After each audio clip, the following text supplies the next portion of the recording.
Welcome to my messy studio, everyone. My name is Mark, and I'm an art professor, an artist, and a fountain pen enthusiast. And in this video, we're going to be looking at these two very neat waterproof inks made by Rohrer and Klingner.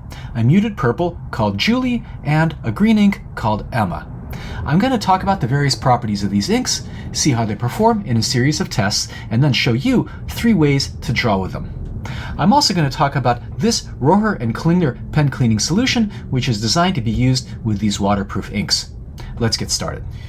Rohrer and Klingner is an ink manufacturer out of Leipzig, Germany, which has been making inks since 1895. But this series of fountain pen inks, which they call sketch inks, are relatively new, being released around 2022. I reviewed this sepia-colored ink called Lily in a previous video, which I'll leave a link to below.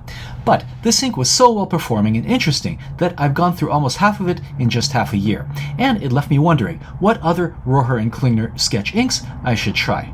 So when I ran into a full selection of them in an art supply store in Madrid, I grabbed these 2 colors and this cleaning solution.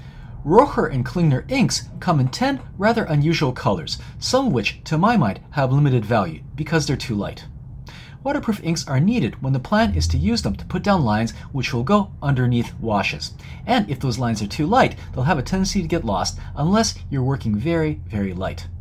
Such light inks are usually best used by themselves. But if the plan is to use them by themselves, then what's the point of choosing a waterproof ink, which, let's face it, is a much bigger hassle than regular water-soluble inks? While this consideration eliminates 4 of the colors, the rest of the colors are very enticing. I chose these 2. Why?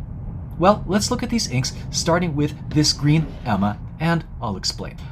For my ink tests, I'm using my usual Strathmore 300 series Bristol paper with a smooth surface, and a Franklin Christoph Model 31 fountain pen, which is fitted with an ultraflex nib from Fountain Pen Revolution. If you didn't catch all of that, I'll list the materials in the description section. But to simplify, this pen has a very wet, flexible nib that is perfect for ink testing. The first test I call an ink blob sea monster, which tests to see how the color works in washes of various concentrations. If the color stays consistent or separates out into distinct coloring agents, creates flat washes or strong textures. In this test, we see that the ink, while more or less uniform in color, is slightly lighter and more yellow in its lighter aspect, and slightly cooler in its darker aspect, with a gentle gray undertone. Shading is a term used in the fountain pen community to refer to transparency, and in my attempt to bridge the gap between artists and fountain pen people, I'm going to stick with it. This ink does have transparency to it, which is very good in a waterproof ink since it allows you to build up values with multiple applications of either line or wash. In terms of color variation, I would rate this ink a medium, more or less consistent in color, but with interesting touches of complexity, particularly when it's layered. Waterproof inks sometimes have problems with flow because they use pigments, which have a coarser particle size than the dyes used in water-soluble ink. That's not the case here. The nib in this pen is notoriously ink-hungry, so when the flow is insufficient, it will railroad. Not in this case, with a pen putting down wet, ultra-juicy lines. This is a perfect ink for flex, or anytime you just need a wet line from your pen. And in the all-important test for water resistance, after just 10 minutes of drying time, the resistance was impressive. This is very heavily paper dependent, and rougher, more absorbent papers perform better than this slick and non-absorbent Bristol surface. So the fact there was almost no residue is very, very impressive.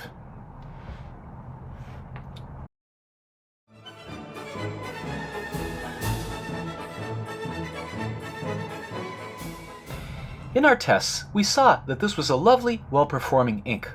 But what is it good for, other than creating drawings with a dull green color? Well, here's a technique that takes advantage of this ink's color and nearly perfect waterproof qualities. The coloring agent here is very close to terre verte, green earth, a color that was used by fresco and tempera painters in the early Renaissance for underpainting. This technique is called Verdaccio and can be mimicked in pen and watercolor using this ink. In this drawing, I'm working in my Talen's Art Creation sketchbook, but any multimedia or hot press watercolor paper will work. I put down my lines and then reinforce them with washes of this ink, creating a light underpainting. You want to keep the underpainting a little on the lighter side so you don't lose the vibrancy of the colors placed on top. And once those washes are dry, we add watercolors over them. The idea here is to mix colors in such a way as to compensate for the dull green underneath. So when it comes to my initial skin tone, I'm going to mix a bright pink wash using only cadmium red medium. This color would be much too intense if I was working directly on white paper, but here the dull green and bright pink soften each other, resulting in a balanced, natural-looking skin tone. The same applies to the shadow color, where I mix up an intense purple, which, when applied over a dull green, creates soft shadows. This way of working, besides evoking the early Renaissance masters, creates a pleasant, vibrant effect due to the interaction of transparent, complementary colors. If you're interested in learning more about it, I have an hour-long demonstration of it available with a channel membership. Here is the final drawing.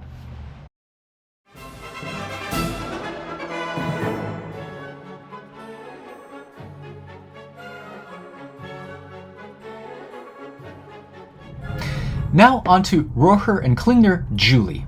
Let's conduct our tests, starting with the ink blob Sea Monster. This ink has a dull purplish red color, being slightly more pink in its lighter aspects and more purple in its darker aspects, with blue-gray notes. Like the green ink, the washes it puts down are somewhat rough, but this is dependent on the paper, with smoother, less absorbent surfaces creating washes that are less even. Like the green ink, it exhibits a pleasant transparency, rating at about a medium. And in color variation, I really should have waited for the ink to dry before rating it, because while it was wet, it exhibited more color variation. So the rating here probably should be medium-high as opposed to very high. In the flow department, this ink, like the previous one, also ranks very high, making it a perfect choice for an ink-hungry flex nib like this one. And in water resistance, it's about as good as you're going to get, with an almost imperceptible residue. On this Bristol paper, and after only 10 minutes of drying time, that is very impressive performance, as good as any shellac-based drawing ink.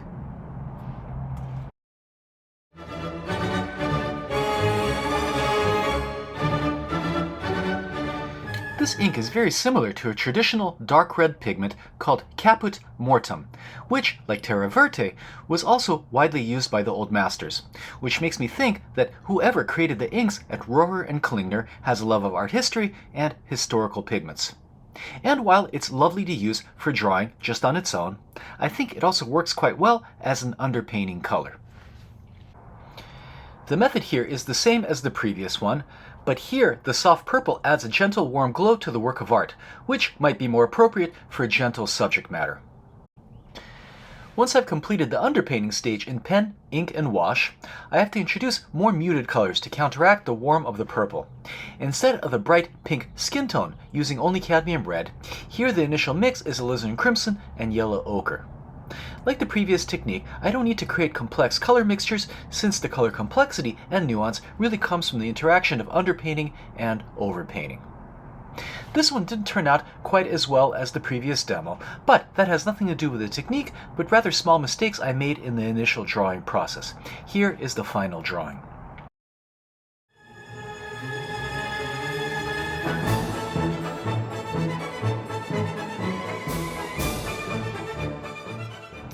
And of course, with these two inks being roughly complementary in color, they can be used together in a variety of ways. So, for example, you can do an underdrawing in the green ink, and then use the purplish ink as an overpainting color. You could also try starting with the purple ink as the underpainting, and soften the warmer colors with green, but this feels like a more difficult task. This is a non-traditional technique, one that I hadn't tried before, and I think if I do it next time, I wouldn't underpaint the lips with any green, so that the purple color there would be more saturated, increasing the color range in this sketch. But I think this is a very fun and effective way of working, something that is both traditional in color and yet still new. Here is the final drawing with both inks.